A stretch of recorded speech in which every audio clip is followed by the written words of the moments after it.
Déver maithe agus fáilte chuig an agran speisialta sa teachtrúibh anocht ó éile scanán an daingen. Se an 7 mbliain an bhéile sa bhar an bhód agus a gahabh na mblianta son tá le héadí Jim Sheridan, Cillian Murphy, Stephen Frears, Alan Parker a meas go leor eile tar éis búlaisteach le ceiliúra a dhéanamh ar bhean an scanáin. Tá scananóirí breathe tagann sa deir seachtainna léile fáric, agus ar an glár nocht chuirma deithnar chuideacha agus be blasagann ar roinnt de bhuac fuintína féile.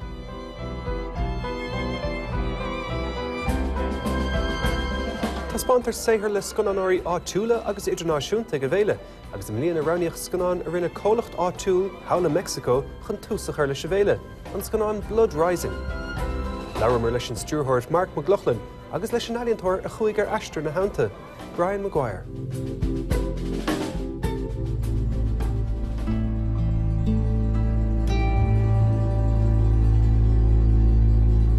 I was in the US, came across a book called Daughters of Juarez, which told the story of the sex killings of young factory workers and the absence of any investigation in this city.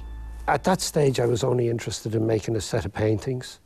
After a while, the inadequacy of painting in carrying the story of the families became clear, and I met up with Mark and we solved that issue by working together to make a documentary.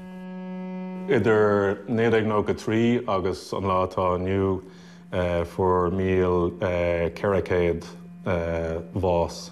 Tá an levéil for éigen sa Juarez an áir déir fad agus tá an phobal trína céile leis an éafacht an for éigen agus an smacht ar na cartail drogaí an. The painting was primarily to tell the story of the girl who had disappeared or had been killed, was to give some sense of what she was like. It was like a spiritual way of dealing with the story. It meant that the heart of the story was centred on the family's memory of their daughter, which is contained in this celebratory photograph taken while she was alive. Tá sé an dachar ag obair an seo tá cosc ar scanánathe ann agus cosc ag an rialtas agus óna drug cartail freisin. So bíonn tú ag rith an am ar fad níl tú ábailte bheith ag scanánig cúig go 10 nóméid in éon áit amháin. Mark is quite extraordinary. He's an invisible man. You don't know he's there. He's present and he disappears. He's extremely courageous. He'd go anywhere, do anything, quietly. He has almost the same disrespect for the art world that I would have, you know, and respect for the story. La agarraron en un carro blanco. Pues dicen, no sé, yo no tengo mucha información, pero como yo, las investigaciones que dieron, que supuestamente las drogaban, por eso ellas no trataban de escapar, que las mantenían drogadas, que no les daban agua, no les daban de comer. Así las mutilaron de su pecho. I want to get my own back. I mean, this was fucking wrong. It was wrong of the authorities to allow a culture of immunity to take place, and then for that culture of immunity to operate like, and to use Diana Washington's words, to harvest women.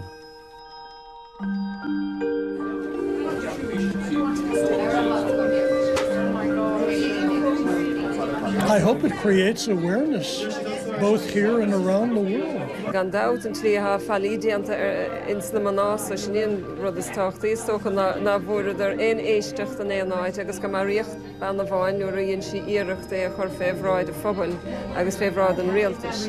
So égóirecht ní nádúran san. My own film here is a concert film. You know, it's some musicians playing on a stage, and I was sat there thinking, my God, what this film is about is so moving. There was a lot of held close-ups where, when Brian presents his pictures to the mothers of these murdered women, your heart's in your mouth. That the filmmakers that have made it have risked their own lives, which was also very clear in making this film. I just point cameras at musicians and you know, kind of make it vibe along with the music. So it actually made me feel very, very small and insignificant in a good way.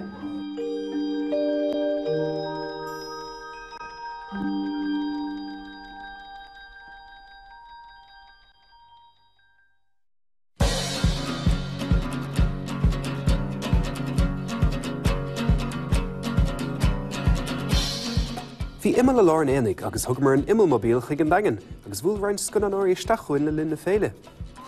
Bíonn deis ag sconanóirí pití anamh le haig ghearrsconáin sa chmórtas fí sin, agus bhain an búiteoirs €5 million le ghearrsconáin anamh. An ghearrsconán stóma a bhuaig fí sin na bliana se caite, agus tá spánacha ag féile na blianasa.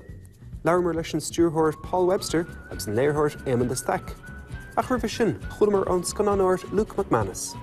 Luke McManus, dat is annach nóach an deir seachtainna so tá spáint scanán agus be tú pitseáil chomá mar chud de fí sin, is na mé sin? Sin ceart aniu tá gá scanán agam sa féile. Ach, cínte, de lún cai mé an bit seo dhéanamh.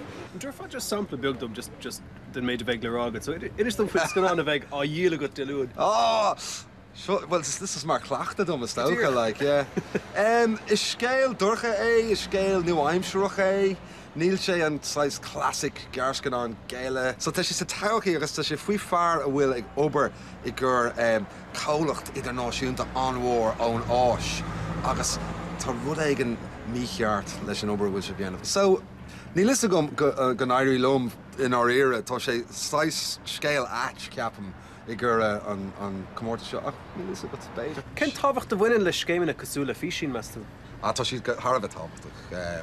Sure an ama will to an project size quirky rud aigen nach mech mainstream again agus ceapan go se sin hard of a tough with the gur an tronscoil galéir agus a gur daoine nach bhfuil éon scan an genta chu a churbí agus tas slí amháin I mean tá is go mé an comórta sa bhfuil ach beidh áharm de meid duine ag an eile a bhfuil sort of debut le déanamh chuig fresh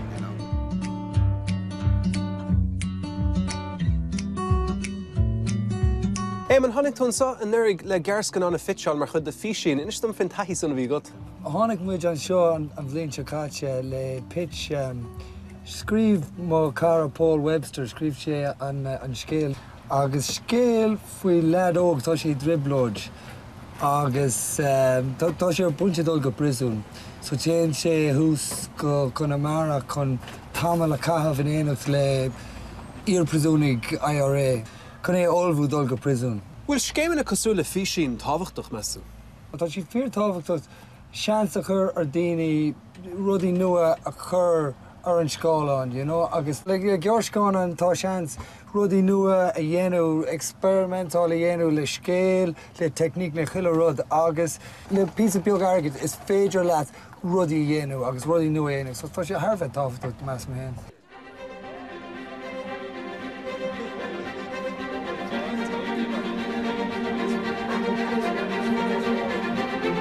Conas a bhreathn tú inis mbliana á Spáint an soigh féile scanán an dagan? Tá mé an bródúil teach aráis go dagan, It's all strict to lay, ach, teach aráis rugú an tógra an seo, nuair a fiocht siad an pitch, rugú an tógra an seo. Ag teach aráis inis, tá sé ag teach bháile, An leanmh nua. An leanmh nua, agus a haspáin ar na daoine a thóg an cabhair sin dúin chun é dhéanú, so tá muid an sásta agus an bródúil.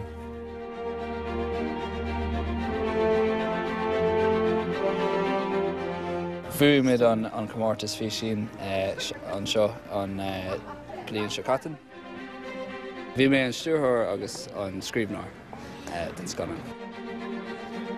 Is seo é an céad uair a bhfuil sé taspáinte san bliain. Agus táimid an bródúil den scanán mé féin agus an fearin. So níl mé ró nervhí seo fí sin. Tá mé seo an takeíocht a léirú de máhaach tá sé Harbheith táú go mbeoh lehéid ar fáil agus go háirthe go mbeoh teise daoine óga cuasaí lína chur ar fáil trí Gaeilge. Agus tá sé anarúna go bhfuil sé ar fáil san bailú cosú le daingan bhfuil I gceart lár ceantar Gaeltachta agus chun daoine eile san ceantar spreagadh.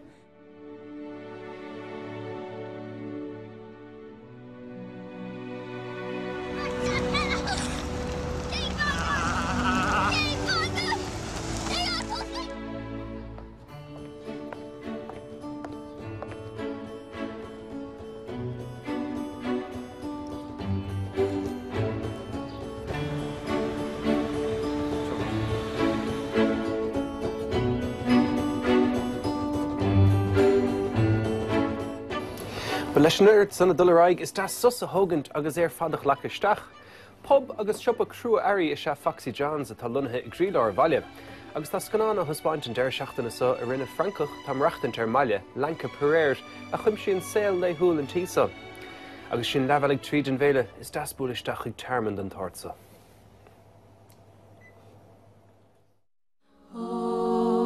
I saw a Spanish girl buy a bike here. She was working at Long's stables in Vintry. Seemed a great girl. And while Foxy was getting the bike out of the storeroom, she was as happy in herself, sitting there with a big pint of stout.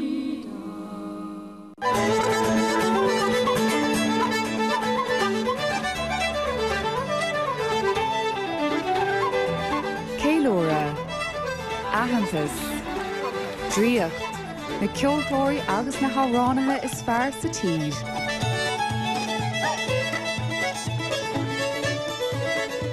Brad an ceoil TG Cahir, dánach cásca ag go le